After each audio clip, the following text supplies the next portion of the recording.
આ જ વસ્તુ મુખ્યમંત્રી સાહેબને કહું છું કે દાદા અમે તમારા દીકરાઓ છીએ, તમારા સ્વપ્ન, તમારા જે પ્રધાનમંત્રી શ્રી આપણે કહે છે એ સ્વપ્ન ભ્રષ્ટાચાર મુક્ત ભારત, અમે તમારા ભાવિ સ્વપ્નો અમે પૂરા કરવા યુવાનો આગળ આવ્યા છે. જૂના તો ભ્રષ્ટાચાર કરે તો કમસે કમ અમને પ્રોટેક્ટ દઈ ન શકો તો કાંઈ નહીં, પણ અમારો રોટલો છીનવવાનો અધિકાર નથી.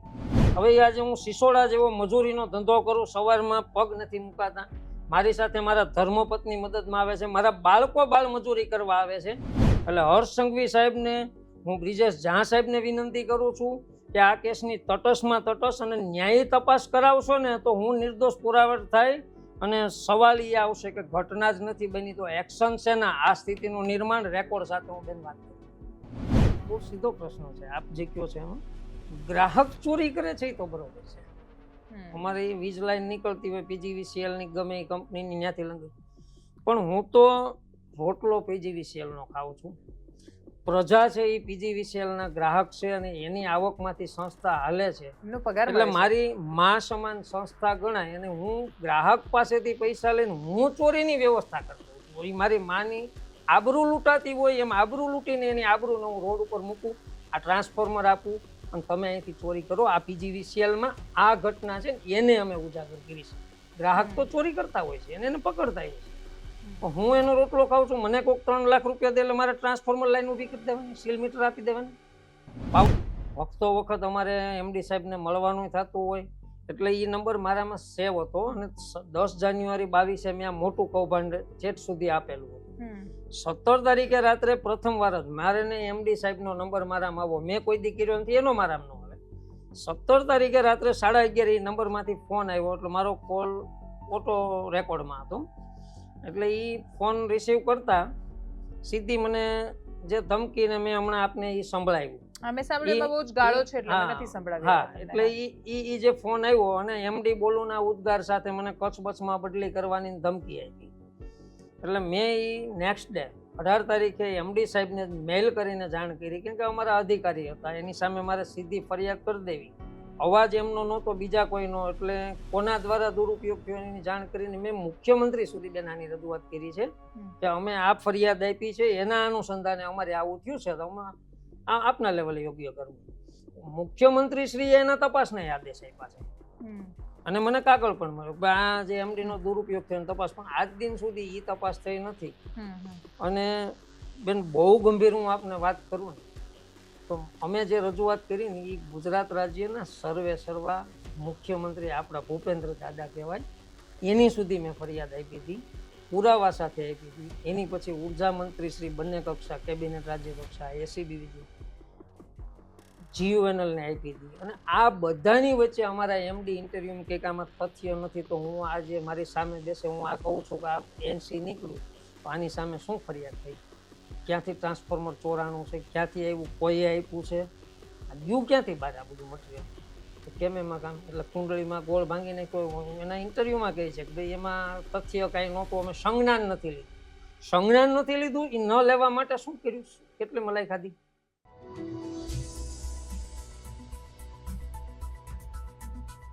જ્યારે સોલ્યુશન માણસો સુધી નથી પહોંચતું ત્યારે વ્યક્તિઓ પોતાની ફરિયાદો સાથે અલગ અલગ માધ્યમો સુધી પહોંચે છે. એ પહોંચવાનો ઉદ્દેશ્ય એમનો શું હોય છે? કોઈ વ્યક્તિ છેક દાહોદ કે અમરેલીથી અમદાવાદ સુધી ધક્કો શું કામ ખાય છે? એટલું લાંબુ ટ્રાવેલિંગ કરીને શું કામ આવે છે? અને પછી અમદાવાદમાં કે પછી ગાંધીનગરની અલગ અલગ ઓફિસીસના ધક્કા ખાતા માણસો એ આ દુનિયાના નવરા માણસો નથી હોતા. એમની પાસે કરવા માટે ઘણા બધા સાર્થક કામો હોવા છતાં એમનો સમય ઘણા આપણને પ્રાથમિક દ્રષ્ટિએ નિરર્થક લાગે એ બધા કામોમાં પસાર થાય છે, કેમ કે એ લોકો હોય છે ન્યાયની તલાશમાં. એવો ન્યાય કે જેના એ હકદાર હોવા છતાં એમના સુધી પહોંચતો જ નથી. મારી સાથે સ્ટુડિયોમાં તમે જેમને સ્ક્રીન પર જોઈ રહ્યા છો એ મનીષભાઈ પંડ્યા છે, મૂળ અમરેલીના છે, પીજીવીસીએલના પૂર્વ કર્મચારી છે અને એ પીજીવીસીએલના પૂર્વ કર્મચારી બનવા પાછળની ઘણી બધી કહાની જોડાયેલી છે. એ વાત ખૂબ સ્વાભાવિક રીતે ભ્રષ્ટાચારની જોડાયેલી છે, પણ એ ભ્રષ્ટાચાર કેવો ભ્રષ્ટાચાર? મનીષભાઈએ એક કર્મઠ કર્મચારીની જેમ વિચાર્યું, 2007થી પીજીવીસીએલમાં લાગ્યા, અલગ અલગ જગ્યાએ પોસ્ટિંગ મળ્યું, ક્લરિકલ કામ એમનું, અને પછી એમને એક બાબરામાં પોસ્ટિંગ થયું ત્યારે એમને ખબર પડી, એમના સમજમાં આવ્યું કે અહીંયા તો ઘણા બધા ફેક લાઈનો છે, નકલી બધી લાઈનો છે ને એમને રૂપિયા બરબાદ થઈ રહ્યા છે. ટૂંકમાં સરકારને કોઈ ચૂનો લગાડી રહ્યું છે. હવે કર્મચારીને ખબર પડે કે સરકારને કોઈ ચૂનો લગાડે છે તો એનું પહેલું કર્તવ્ય શું બને છે? એ ખોટા કામોને રોકવાનું. પણ તમે જ્યારે ખોટા કામને રોકવા જાઓ છો ત્યારે એ ખોટા કામની પાછળ કેટલાય માણસો છે જે જોડાયેલા હોય છે અને એ તમને સુખેથી જીવવા નથી દેતા. બસ આવું જ કંઈક થયું છે મનીષભાઈની સાથે.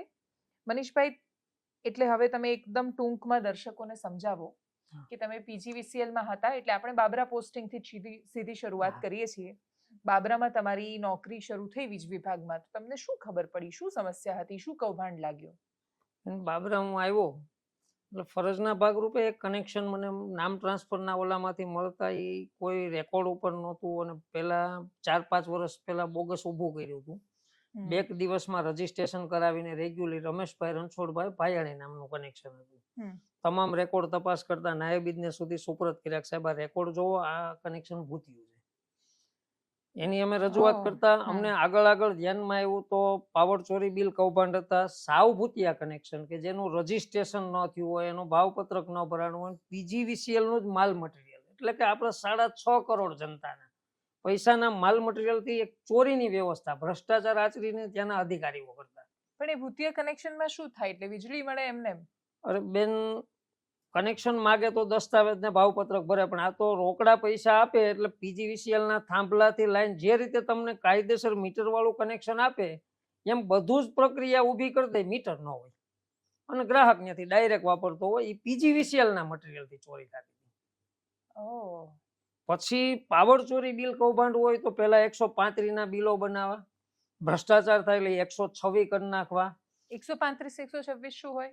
વીજ અધિનિયમ કલમ છે 135, એટલે કરંટ થેફ્ટ પકડાય, ચોરી પકડવા જાય ત્યારે ત્યાં વીજ ચોરી ચાલુ જ હોય, એટલે એ વીજ અધિનિયમ ફોજદારી ગુનો બને છે, 2-3 વર્ષની સજાનો જોગવાઈ છે અને એમાં તરત મીટર કબજે થઈ જાય અને એની પોલીસ ફરિયાદ થાય જીયુએનએલ પોલીસ સ્ટેશન.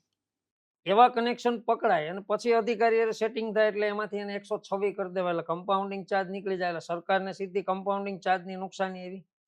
કોર્ટમાં પાછું 25,000 રૂપિયા ભરેલી, એમાં પાછી 50% રાહત કરી દે, એટલે કંપનીને ચૂનો ચોપડ્યો અને ઈ 25,000 ની પહોંચ બાબરા કોર્ટ સુધી 59,000 ની થઈ જાય, એટલે બાબરાથી અમરેલી જીયુએનએલ પોલીસ સ્ટેશનમાં 152 મુજબ માંડવાળ થાય, એમાં એજ પર લેટર નંબર લખાય કમ્પાઉન્ડિંગ ચાર્જ.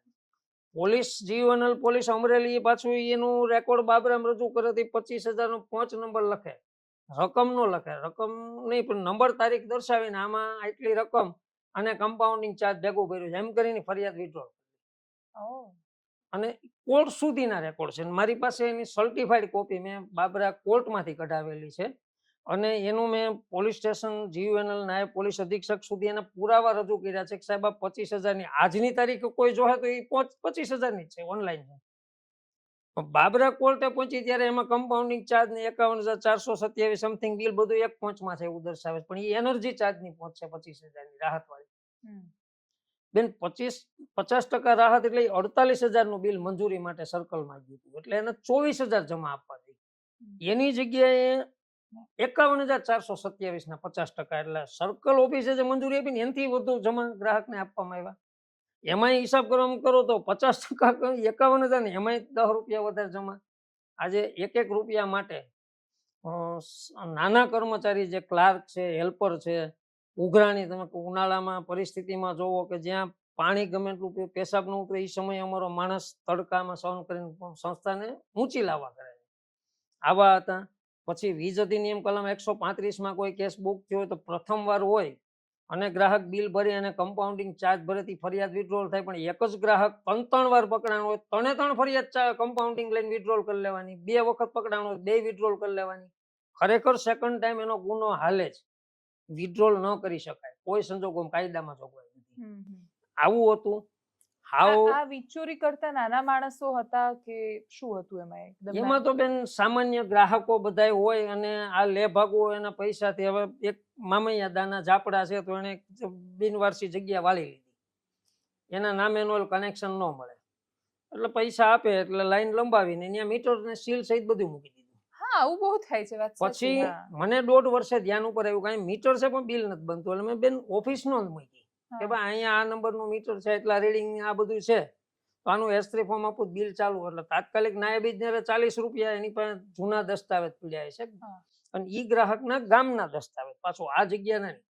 જૂના દસ્તાવેજ ઉપર તરત 40 રૂપિયાની માગણી મુકાણી અને પછી 8, 10, 15 દિવસ પછી કોટેશન ભરાણું. તો 1.5 વર્ષ પહેલા શેનું મીટર આપ્યું હતું, શેના સીલ ઉપયોગ થયા હતા? વર્ષો જૂની 11 કેવી લાઈન એની દબાણ વાળી જગ્યાએ ફેરવી નાખી સી આકાર કરી દીધી. ખરેખર લાઈન સ્ટેટ હોય, સ્ટેટ કરવાનો જ પ્રયાસ હોય, પણ આમાં પૈસા આપ્યા હતા એટલે એ ગ્રાહકને સી આકારમાં 3 પોલ ફેરવી દીધા. છતાં આ તંત્રને એક ગ્રાહક કરણુકી ગામના હતા, નારણ ગાંડા દાદી, એની ત્યાં અમે જે આખું સર્વે કરીને રજૂઆત કરી વિજિલન્સ સુધી, તે બેન ચેકિંગ શીટ એવું કહે છે કે એ એનસી ગ્રાહક હતો. ચેકિંગ અધિકારી એ કોર્પોરેટની સૂચનાથી ગયા, ત્યાં મીટર નથી પણ ટીસી ને બધું કબજે કર્યું. ગ્રાહક એક પોલની એલટી લંબાવીને ત્યાં ચોરી કરતો પકડાય. ગ્રાહક એના રોજકામમાં કબૂલ કરે કે હું કાયદેસરનો ગ્રાહક જ નથી અને પીજીવીસીએલ મને જે બિલ આપશે હું ભરી દેવા તૈયાર છું. ઈ બિલ ગ્રાહક ભરી પહોંચ દે છે એનસી ગ્રાહક તરીકે. તો ત્યાં ટ્રાન્સફોર્મર ક્યાંથી આવ્યું, એટલા પોલની 11 કેવી લાઈન, એનો કંડક્ટર, એનું માલ મટીરિયલ ક્યાંથી આવ્યું, કોણે ઊભું કર્યું? આવા કોઈ જવાબદારની સામે પગલા ન ભરાતા અમે માનનીય મુખ્યમંત્રી શ્રી ભૂપેન્દ્ર દાદા સુધી અમે ફરિયાદ કરી છે. ઉર્જા મંત્રી શ્રી કનુભાઈ દેસાઈ, ત્યારે મુકેશભાઈ પટેલ, અમે તો આગલી ટર્મમાં ફરિયાદ કરી. આ ટર્મે અડધી ચાલી ગઈ, આગલી ટર્મમાં ફરિયાદ કરેલી છે. પછી એસીબી માં અમે અમારા નામ જો કે એસીબી એ 141 નંબર 12/1/2022 થી રેકોર્ડ ઉપર લીધી છે. એને ઉર્જા મંત્રીને તપાસમાં મોકલી. અમે વિજિલન્સ તકેદારી આયોગ એટલે આ ગુજરાતની સક્ષમ તપાસ એજન્સી કહેવાય કે જ્યારે આજે એસીબી છે એ મહારાષ્ટ્રનો કોઈ કેસ હોય તો અહીં પકડી લે છે, ત્યારે અમે તો અહીંયા પુરાવા આપીને 22 થી રાહ જોઈએ છીએ. એસીબી એવું કહે છે કે અમને ફરિયાદ કરો, અમે તમારું રક્ષણ દેવું. જ્યારે અમારી હારે ઘટના બની એની મેં એને લેખિત જાણ કરેલી છે ઈમેલ અને રાઇટિંગમાં કે ભાઈ અમને એમડી ના માધ્યમથી આવી ધમકી ના થયું છે. પણ એમાં એસીબી તો મતલબ તમે નહીં, અમે ફરિયાદ આપી છે કરપ્શન રિલેટેડ. હા, ઓકે. અમે એને તપાસ માટે ત્યારે અમારી સાથે, એટલે એની કમસે કમ એટલી તો, એટલે તમે પીજીવીસીએલ ના એમડી ના કરપ્શન ની ફરિયાદ એસીબી ને કરેલી છે? બધા એમાં મળેલા હતા. એટલે અમે તો કૌભાંડ ઉજાગર કર્યું. હવે એ કૌભાંડ ને છાવરવા માટે આ પિક્ચરમાં આવ્યા કોર્પોરેટ વાળા, નીચેના એ કર્યું તો એની ફરિયાદ થઈ. નહીં, મારો પ્રશ્ન એ છે કે આ કૌભાંડ કેટલું મોટું હતું? કૌભાંડ બેન ગણતરી કરો તો અત્યારે તેનું 5-6 લાખ રૂપિયાનું બિલ બન્યું, ઓલા લગભગ બન્યું છે સમથિંગ, પણ 1 વર્ષ પૂરતું. કનેક્શન 10 વર્ષથી ડાયરેક્ટ હાલતું હોય, 5 વર્ષથી હાલતું હોય, તો આગળનો કોઈ જવાબદાર સામે પગલા જ નથી લેતા. એનો જવાબદાર જ પ્રજાના પૈસા ગયા. અમારો પ્રશ્ન ન્યા છે. અને એમાં એક મને એવું લાગે છે કે આ બહુ મોટા કૌભાંડ કરતા નાની નાની કટકીઓ ભેગી થઈને પછી એક મોટું સ્વરૂપ લેતી હોય છે આમાં. નહીં, ન્યા બેન એક જ જગ્યા ઉપર 10 વર્ષથી એક સીસી ડામોર સાહેબ કરીને નોકરી કરતા હતા અને આ એના કાર્યકાળના છે. એક ચાર્જશીટમાં ત્યાંના નાયબ ઇજનેર ચૌધરી સાહેબે કબૂલ પણ ચાર્જશીટ દરમિયાન કરેલું છે એમબી ભેડાના પ્રશ્ન નંબર 264માં કે ભાઈ હું ત્યાં હતો અને આ ગેરરીતિ હતી, એના સીસી ડામોરે આચરી હતી, એ મને ધ્યાન ઉપર આવતા મેં વિભાગીય કચેરીના કાર્યપાલક ત્યાર પરીખ સાહેબને વખતો વખત ધ્યાન દીધું. કાર્યપાલકે મને દબાવ્યો છે, એની મને જાણ છે. અરે લેખિત રેકોર્ડિંગ 5 જણાની સહીમાં રેકોર્ડ ઉપર છે, ચાર્જશીટ ઇન્ક્વાયરીમાં એને કબૂલેલું છે. અને મને એ કે છંડોવી દીધો છે આ કાર્યપાલકે કંઈક વધુ ગેરરીતિઓ કરાવીને. એટલે આ બધામાં અમરેલી વર્તુળ કચેરી, વિભાગીય કચેરી, પછી એની ફરિયાદ થયેલો ઉપલાય એને બચાવ્યો અને પાછો એનો ભ્રષ્ટાચાર થયો. ઓકે. અને આ બધી ફરિયાદો તમે આપી ન્યૂઝપેપરમાં કે આવું થઈ રહ્યું છે, આવું ખોટું છે, અને અમે એને ઉજાગર કરી રહ્યા છીએ. એ ન્યૂઝપેપરમાં જ્યારે ફરિયાદ આવી ત્યારે એની અંદર ન્યૂઝપેપરમાં એમડી નું નામ પણ લખ્યું કે ભાઈ એમડી જ બધું ચૂપ રાખીને જોઈ રહ્યા છે. ફરિયાદ છે ને ઈ જે અમે તો ઓફિશિયલી આપેલી છે બધી જગ્યાએ, ન્યૂઝમાં અમે નથી. ન્યૂઝ તો ત્યાંથી ક્યાંયથી કોઈના માધ્યમથી લીકે તે પણ પેપરમાં આવ્યું કે અમરેલીમાં 6.5 કરોડનું કૌભાંડ એમડી ના થાબડભાણા, આવું ન્યૂઝ વાળાએ સાહેબ.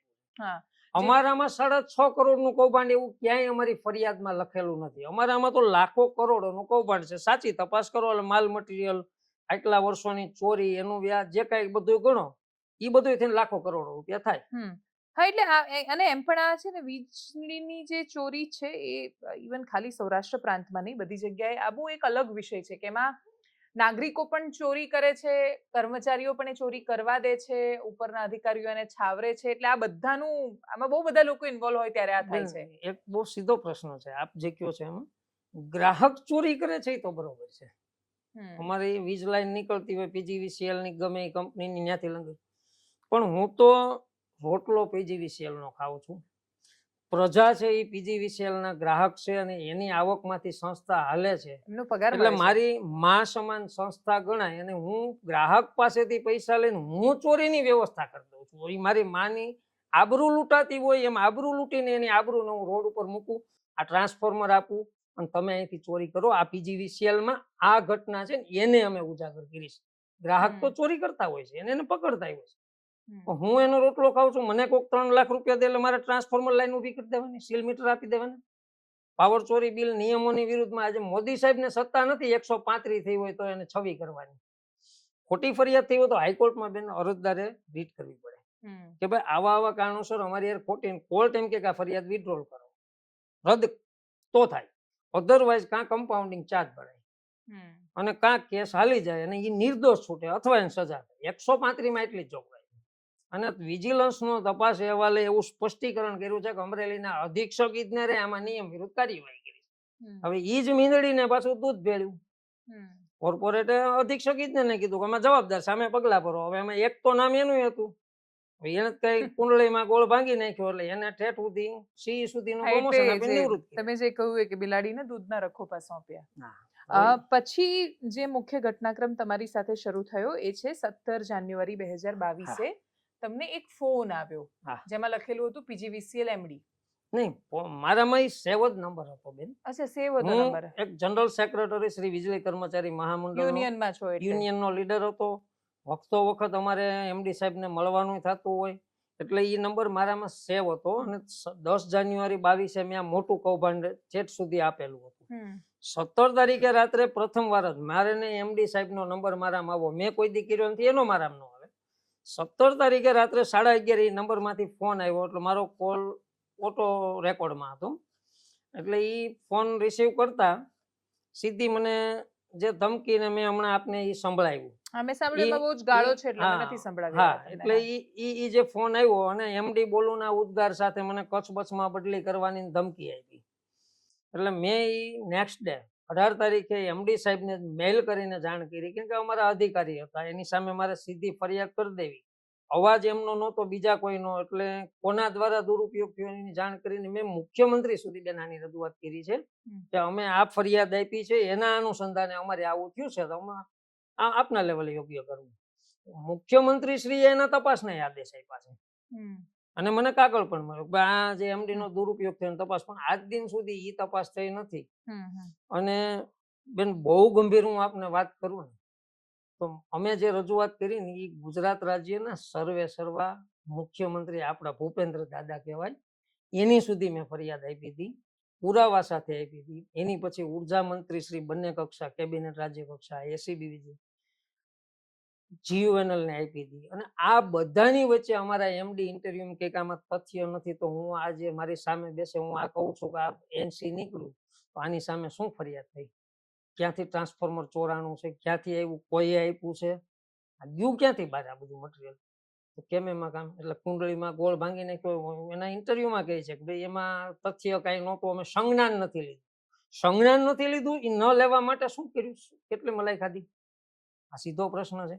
અમે કાંઈ ફોન નથી કર્યો છતાં અમારી વિરુદ્ધમાં પોલીસ મિત્રોની મદદથી બોગસ CDR, બોગસ દસ્તાવેજી પુરાવા ઉભા કર્યા, અને એની સત્તા હોદ્દાનો અધિકારોનો દુરુપયોગ કર્યો, એક સંપને મિલાપીપણું કર્યું, અન્ય અધિકારીઓ સાથે કાવતરું રચ્યું છે, ભારતીય ન્યાય સંહિતાનો બેન ભંગ કર્યો છે અને કાનૂનનો અપરાધ કર્યો છે. અને છતાં એટલી ફરિયાદ હોય ને એટલી જ્યારે MD હિંમત કરતો હોય તો એની માથેનું રક્ષણ કેવું હોય છે. આજે પાછા એને કેન્દ્રમાં લઈ જાય છે.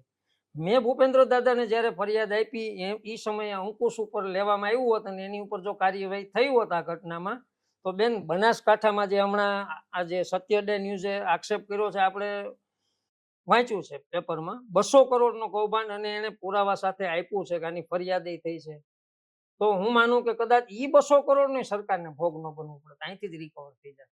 એટલે મારી આ મીડિયા માધ્યમથી આ વિનંતી છે, હું મેં જન્મથી લઈને આજ દિન સુધી ડાયરેક્ટ વરુણ કુમાર સાહેબને ક્યારેય ફોન કર્યો નથી. વરુણ કુમાર સાહેબે જે કહેવાતી કથા એને મીડિયા સમક્ષ કરી, મીડિયાને ગેરમાર્ગે 6.5 કરોડ જનતાને ગેરમાર્ગે દોરી, 6.5 કરોડ જનતામાં અમારી આબરૂ લીધી છે, અમારું સમાન ભંગ કર્યો છે. એને એના પોલીસ મિત્રોની મદદથી CDR કઢાવ્યો છે. એ CDRમાં બેન તપાસ થાય તો કાં તો રાજકોટ DCB પોલીસ સ્ટેશનની ક્રાઇમ બ્રાન્ચમાંથી CDR કાઢીને ચેડા કરવામાં આવ્યા છે અને પછી આને આપવામાં આવ્યું છે, અથવા તો એના પોલીસ મિત્રોની મદદથી એનો સાચો CDR કાઢી દીધો છે અને એને ઈમેલ માધ્યમથી PGVCL ને આપ્યો છે. ઈ PGVCL ના લેટર ઉપરથી પ્રૂફ. તો PGVCL જ ચેડા કર્યા છે, પણ ચેડા જો PGVCL કર્યા હોય તો એને નામ વટાવ્યું છે રાજકોટ ક્રાઇમ બ્રાન્ચનું. એટલે આમાં થયું એવું છે કે મનીષભાઈનું એવું કહેવું છે કે એમને એમડી નો ફોન આવ્યો અને એમડી ના નામ પર ત્રાહિત વ્યક્તિએ એમના ફોન પરથી ખરાબ રીતે વાત કરી. PGVCL ના એમડીએ પત્રકાર પરિષદ કરીને એવું કહ્યું કે મનીષભાઈએ એમને ફોન કર્યો હતો ને એનો CDR રિપોર્ટ એમણે જાહેર કર્યો. સવાલ એ છે કે એમડી નો CDR એવો કહી રહ્યો છે કે મનીષભાઈએ એમને ફોન કરેલો છે. મનીષભાઈ જીઓનો નંબર વાપરે છે અને જીઓમાં એક એવી સુવિધા હોય છે, એટલે આમ તો બધી જગ્યાએ પણ જીઓ એ પ્રોવાઈડ કરે છે સારી રીતે કે તમે બિલ કઢાવી શકો, એટલે તમે જેટલા આઉટગોઈંગ કોલ હોય એનું બિલ તમને મળી જાય. એટલે જીઓ જે આપે છે, એટલે મુકેશભાઈ તમારા કોઈ સગા તો નથી ને પાછું? મુકેશભાઈ અંબાણી? ના મારા તો એટલે એટલે જીઓએ એમને જે મેલ કર્યો એ મેલમાં કોઈ ડેટા એવો બતાવતો નથી કે એમાંથી આઉટગોઈંગ કોલ હોય જે તે સમયનો. એટલે જીઓ 6 મહિનાનો ડેટા આપે છે, સર્વર આપે છે, તમારે ત્યાં નાખવાનું. જેમ આપણે બેંકમાંથી સ્ટેટમેન્ટ કઢાવીએ એમ જીઓનું સ્ટેટમેન્ટ નીકળે છે. એ સ્ટેટમેન્ટ મેલ પર આવે છે અને એ સ્ટેટમેન્ટ બહુ ક્લિયર બતાવે છે કે આઉટગોઈંગ કોલ થયો જ નથી એ સમયગાળામાં. તો CDRમાં એ ડેટા ક્યાંથી આવ્યો? આ સવાલ માત્ર કોઈ એક એમડીના સત્તાના દુરુપયોગ અને કોઈ વ્યક્તિને ફસાવવો અને પછી આખા ષડયંત્રને કૌભાંડને છાવરવું એનાથી વિશેષ પણ એ છે કે એક વ્યક્તિ જ્યારે એની પાસે પાવર હોય ત્યારે એ CDR પણ બનાવી શકે છે નકલી, અને પછી એના આધાર પર તપાસ ને પછી તો બહુ જ બધી ચાર્જશીટ, અને હવે તમારી પાસે નોકરી નથી. મને ટર્મિનેટ કરી દીધો છે. ઓકે. અને બેન આ કૌભાંડ અમે ઉજાગર કર્યું, એને જે ખોટો CDR ને પછી જે કાર્યવાહીઓ કરી એમાં પણ સંસ્થાને આર્થિક નુકસાનીઓ પહોંચાડી. એક તપાસ કમિટી પૂર્વ નિયોજિત કાવતરું રચીને અમરેલી મોકલવી, જૂના અને ખોટા એમાં જે ચાર્જશીટોમાં આજ દિન સુધી મારી સામેની 5 ચાર્જશીટમાં દસ્તાવેજો રજૂ થયા બોગસ છે, આવે મારી સામે ન્યાય પ્રક્રિયાથી અને ચાર્જશીટના વિડીયો શૂટિંગ કરે. મેં માંગ્યા હતા કેમ કે મને આ ફસાયો, એટલે મેં પહેલા જ રાઉન્ડમાં કીધું કે આ ચાર્જશીટમાં પહેલા 2-3 સીટિંગમાં મને ઘરેથી જવાનો દીધો કે એની પ્રિમાઇસીસમાં જાઓ તો ગુનાહિતમાં ફસાવી દે, તો આપણે પછી શું કરી શકશું સાક્ષીનું. એટલે બેન અમે ક્લોઝ સર્કિટ કેમેરાથી જતા કે કાંઈ ઘટના બને તો અમે એની પ્રિમાઇસીસમાં અમારો બચાવ કરી શકીએ. ચાર્જશીટોના શૂટિંગ અને વિડીયો શૂટિંગ સાથે કરે, જે નિવેદન આપે. આજે હાઈકોર્ટ જેવી હાઈકોર્ટ પણ PGVCL નથી કરતી, કેમ કે ન્યાય એના ભાંડા ફૂટે. જેટલું ચાર્જશીટ આવેલું ને એનું તમે રેકોર્ડ જોવો ને તો કંપની સાક્ષી એમ કહે છે કે મનીષભાઈ પંડ્યાની કામગીરીથી એક્સ્ટ્રા રેવન્યુ જનરેટ થાય. રનિંગ કર્મચારી કામ કરે એવું મનીષભાઈ પંડ્યા ક્યારેય કરતા નહોતા. ઓકે. એના કામગીરીથી એક્સ્ટ્રા રિકવર થતી હતી, એના કામગીરીથી ગેરરીતિઓ ઉજાગર થતી હતી. એટલે કોર્પોરેટે કે આ ચાર્જશીટ તો ઊંધી પડશે, આમાં સજા કેમ કરવી? ચાર્જશીટ બેન બધી એક્સપાલ્ટી કરી નાખી. મારા માનવીય અધિકારોનું હનન કર્યું છે. મને એક પણ સાક્ષીને તપાસવા ક્રોસ એક્ઝામિનેશન નથી કરવા દીધું. અમરેલીની ચાર્જશીટમાં બેન મને સર્કલ ઓફિસમાં બોલાવવામાં આવ્યો. હું સર્કલ ઓફિસે હાજર હતો. ઇન્ક્વાયરી ઓફિસર ડિવિઝન ઓફિસમાં બેન રોજ કામ કરીને ગયા. મનીષભાઈ પંડ્યા આવ્યા નથી. અમે સાંજ સુધી બેઠા, અધિક્ષકને રજૂઆત કરી, સાહેબ કેમેરા જોઈ લ્યો, અમે બેઠા છીએ. ત્યારે અધિક્ષક પાછું લખે દી, ઇન્ક્વાયરી રીઓપન થાય પછી પાછો ઉના મને ધક્કો. બેન માનસિક ત્રાસ અમે એવો મને ખરેખર જાણે હું 302 નો કોલો કસાબ જેવો આતંકવાદી હોય ને એવી મારી સામે કાર્યવાહી થઈ.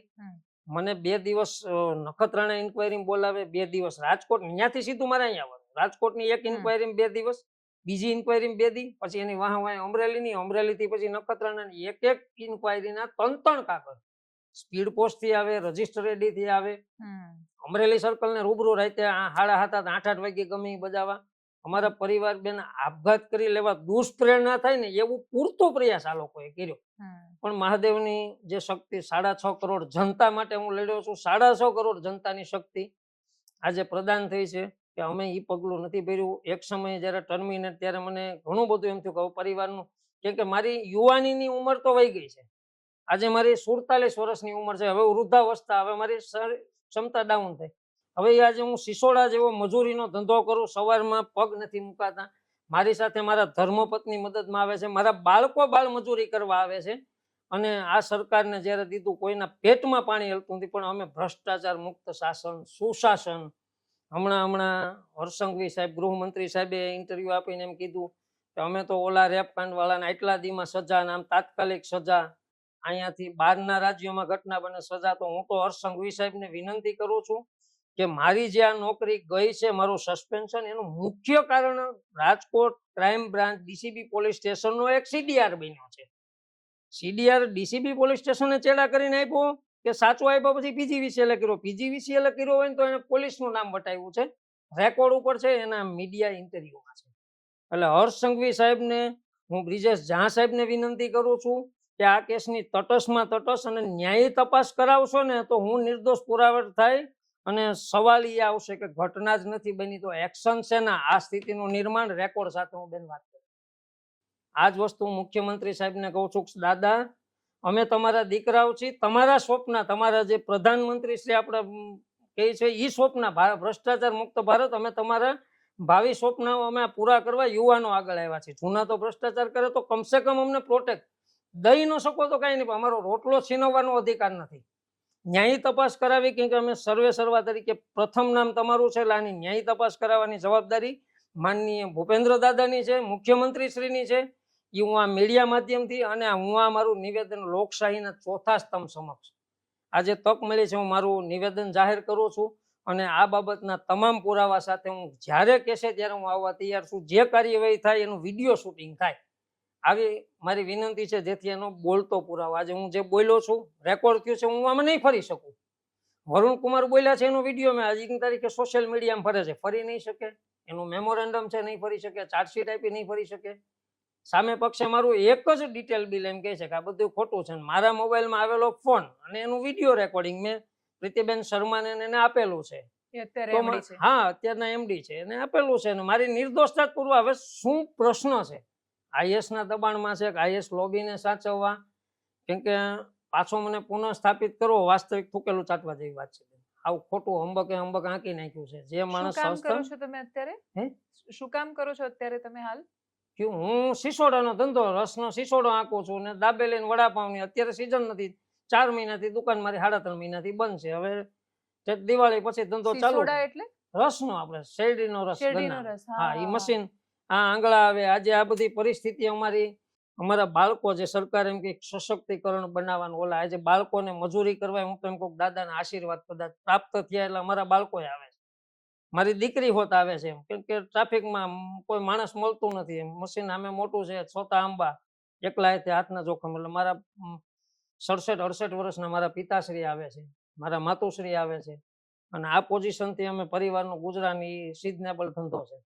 દુકાન લેવાના, અમારા જે જીવન નિર્વાહના પૈસા બધું પીજીવીસીએલ. કેમ કે અમને એક જ વસ્તુ જોઈએ છે કે ન્યાયી તપાસ કરો. જો તમે ભ્રષ્ટાચાર મુક્ત શાસન, સુશાસનની જો સરકાર વાત કરતા હોય, પ્રધાનમંત્રી શ્રી જો આજ સ્વપ્ન જો ખરેખર દિલથી જો એ જ ભારતને બનાવવા માંગતા હોય તો મારી આ માગણી છે કે આમાં ન્યાયી તપાસ થાય. બસ ન્યાયી તપાસ કરીને મને તપાસ અહેવાલ આપો, હું નામદાર હાઈકોર્ટમાં જઈને પણ હું મારો ન્યાય મેળવી શકું. શું કામ નથી કરતા?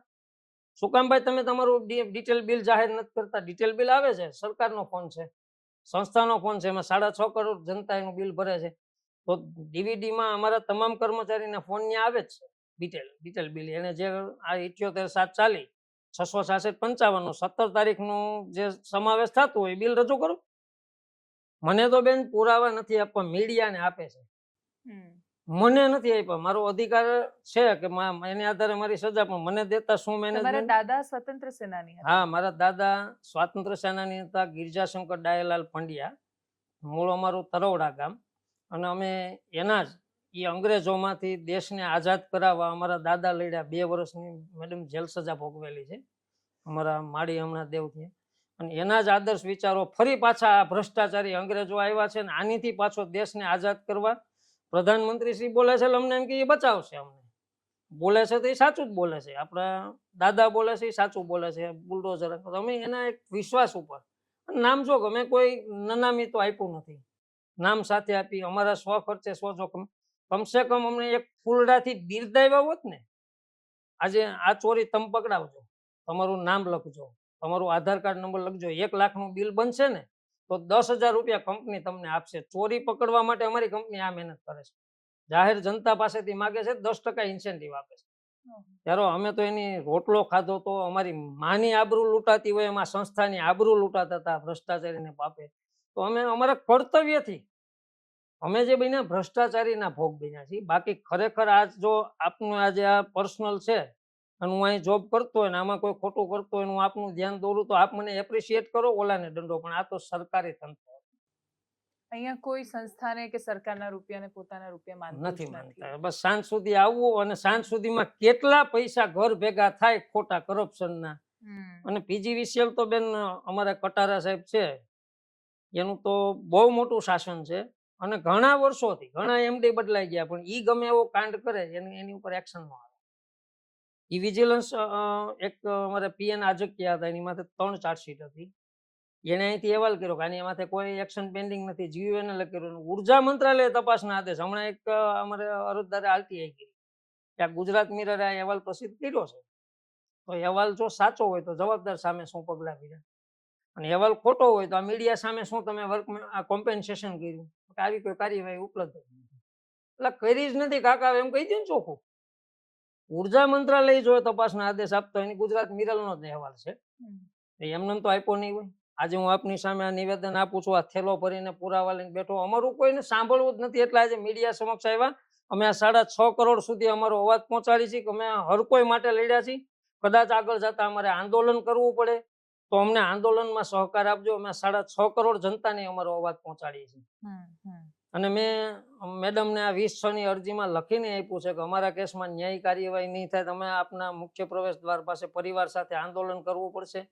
અને આંદોલનથી બેન નહીં થાય અને આ લોકો અમારો જો અમને ઈ દુષ્પ્રેરણા કરવા માંગતા હતા કે અમે આપઘાત કરવાની પરિસ્થિતિનું નિર્માણ એટલે આજે તો આપણે જ્યારે શૂટ કરી રહ્યા છીએ આત્મહત્યા નિવારણ દિવસ, એટલે આજના દિવસે તો આપણે ન્યાય જ માંગીએ છીએ. આ લોકો એવું કરે છે. હું આટલું તમે જે બોલ્યા છો એ મ્યુટ કરીશ. ખાલી હું કઈ એડિટ નથી કરતી મારા વિડિયોમાં, ખાલી તમે આ બોલ્યા છો એટલે મ્યુટ કરીશ, કેમ કે આજનો દિવસ છે ને રોકવા માટે, આ રોકવા માટે, અને એ દિવસે તો એટલીસ્ટ આ ના જ જવું જોઈએ એવી મારી અંગત લાગણી છે. 100%. અને છેલ્લું, હા બિલકુલ, હા, આપણે બ્રાહ્મણ છીએ અને બ્રાહ્મણ પરશુરામનો અવતાર છે, એટલે આપણે ન્યાય અને આને ખુલ્લા પાડવા માટે જ હું ત્યાં આંદોલન કરવા રામધૂનથી બેસીશ. પણ આ પગલું ઈચ્છતા હતા પણ મેં નથી ભર્યું. એને 2003માં ખોટી ફરિયાદ કરી હતી, પણ આજે હું ટર્મિનેટ થઈને આપની સમક્ષ એટલા પુરાવા લઈને બેઠો છે, એટલે હું ઈ પગલું તો નથી ભરવું એમ. મનીષભાઈની બીજી એક રસપ્રદ વાત એ પણ છે કે એમના દાદાની પ્રેરણાથી, કેમ કે એમના દાદા એવું કહેતા કે નિરાધારોને સહાનુભૂતિ બહુ બધા લોકો આપી દેતા હોય છે, સાથ નથી મળતો, ત્યારે એમણે લગ્ન પણ અનાથાશ્રમમાં કર્યા, જામનગર કસ્તુરબા સ્ત્રી વિકાસ ગૃહમાં. અને બેન એ સમયે મુખ્યમંત્રી તરીકે માનનીય પ્રધાનમંત્રી શ્રી હાલના ઈ મુખ્યમંત્રી શ્રી તરીકે નરેન્દ્રભાઈ મોદી હતા. અને એ સમયે જે મારી લગ્નની મંજૂરી ગાંધીનગરથી આવી તો નરેન્દ્રભાઈ મોદી સાહેબના શાસનમાં, એટલે હું તો એમ કહી શકું કે મારું તો સસરા પક્ષ ન્યા ગણાય એમ. અને એની એટલે સરકારનું વિકાસ ગૃહ અને ત્યાં ત્યજી દેવાયેલા બાળકો, હાવ નિરાધાર જે જન્મથી બિનવારસી બાળકોનો ત્યજી દેવાય દીકરીઓને, એનો ઉછેર ન્યા થયો હોય. 22 વર્ષ સુધી જેલમાં કેદ રહી, હવે એને પરિવાર મળ્યો છે. અમે એને ખુશ રાખવાનો અને જે કાંઈ પણ આજે એને મજૂરી કરવા માટે આ જ સરકારે પાછી સ્થિતિમાં લાવ્યા છે કે સવારથી સાંજ સુધી મારી દુકાને ધંધો કરે છે. કેટલા માણસો એ ધંધા ઉપર એવા રોડ ઉપર હાઈવે ઉપર આવતા હોય, આજે એનો ભોગ પણ આ. એટલે કાલ જ મારા ઘરના કહેતા હતા કે હું વિકાસ ગ્રહને લખું, એ આપણને કઈક મદદ કરે, સરકારને લેટર લખે. કાલે હજી બોલ્યા હું અહીં નીકળતો હતી, કેમ કે એમનું પિયર તો એ વિકાસ ગૃહ છે. બિલકુલ, થેન્ક યુ સો મચ મનીષભાઈ, તમે અમારી સાથે જોડાયા. મનીષભાઈની વાત 6.5 કરોડ ગુજરાતીઓની વાત છે, અને હું એટલે 6.5 કરોડ સાથે જોડી રહી છું કેમ કે આપણે સવાલ કરીએ છીએ ને કે સરકારી સિસ્ટમમાંથી ખરાબી દૂર કેમ નથી થતી. એનું કારણ મારે હજી હમણાં જ જીપીએસસી પાસ થયા અને પછી અધિકારી બનેલા એક વ્યક્તિ સાથે થઈ રહી હતી, તો એમણે કહ્યું કે એમણે એક જગ્યાએ ખોટું ટેન્ડર થઈ રહ્યું હતું, એટલે કિંમત હતી 20 કરોડની, ભરાઈ હતી 80 કરોડ રૂપિયા. એમણે રોકવાનો પ્રયાસ કર્યો અને એમણે ત્યાં નોંધ લખીને આપી કે આટલી કિંમત નથી થતી અને રોકવું જોઈએ. તો છેલ્લે જ્યારે એમનું કાર્યકાળ ત્યાંથી વર્ષના અંતે પૂરું થવાનું, પીએઆર ભરવાનું આવે કર્મચારીઓને, પરફોર્મન્સ અપ્રેઝલ રિપોર્ટ, તો એમાં એમના ઉપરી અધિકારીએ એમનું પીએઆર બગાડવાની કોશિશ કરી. એટલે એ તો લડ્યા અને પોતાનો રિપોર્ટ એમણે ગમે તેમ કરીને સુધારી દીધો. પણ યુવાન લોકો જ્યારે આવે છે સિસ્ટમમાં ત્યારે ખૂબ થનગનાટ હોય છે એમની અંદર. એ લોકો ઈચ્છે છે કે સિસ્ટમ બદલે, એ લોકો ઈચ્છે છે કે કરપ્શનને દૂર કરે. એ જ્યારે તૈયારીઓ કરતા હોય છે ત્યારે આ પ્રકારના ન્યૂઝ રિપોર્ટ્સ જોઈને ખૂબ મોટિવેશન સાથે એ સિસ્ટમમાં જતા હોય છે કે નહીં, હું કશુંક બદલી દઈશ. એ સિસ્ટમમાં આવે છે ત્યારે કાં તો એ સિસ્ટમનો ભાગ બને છે ને કાં તો સિસ્ટમનો ભોગ બને છે. સિસ્ટમનો ભોગ જાણે નથી બનવું હોતું એને ભાગ બનવું પડે છે. તટસ્થ રીતે પણ નથી રહી શકતા, કાં તો ચૂપ રહેવું પડે છે, મૌન રહેવું પડે છે, અને સૌથી મોટો ગુનો બની જાય છે. એટલે આ સિસ્ટમ એટલા માટે એવી છે કેમ કે જે લોકો ન્યાય માટે લડે છે એ લોકો જ અન્યાયનો ભોગ બની જાય ને આપણે એમને બચાવી નથી શકતા. અને એટલે જ આવા, મને નથી ખબર મનીષભાઈને આ અહેવાલો પછી ન્યાય મળશે કે કેમ, કેમ કે આવા અનેક અહેવાલો આવ્યા છે. પરંતુ છતાંય મને એવું લાગે છે કે ન્યાય અપાવવાની લડાઈમાં એ જ્યારે યુદ્ધ થઈ રહ્યું હોય ત્યારે જીત કોની થવાની છે ખબર નથી હોતી. પરંતુ છતાંય દિનકરની ખૂબ સુંદર રચના છે કે સમર शेष है नहीं पाप का भागी केवल व्याध, जो तटस्थ है સમય लिखेगा उनके भी अपराध. અને એટલે જે અપરાધનો હિસ્સો ન બનવું હોય તો જે માણસો અન્યાયનો ભોગ બન્યા છે એને ન્યાય અપાવવાની કોશિશ કરવી જોઈએ. નમસ્કાર.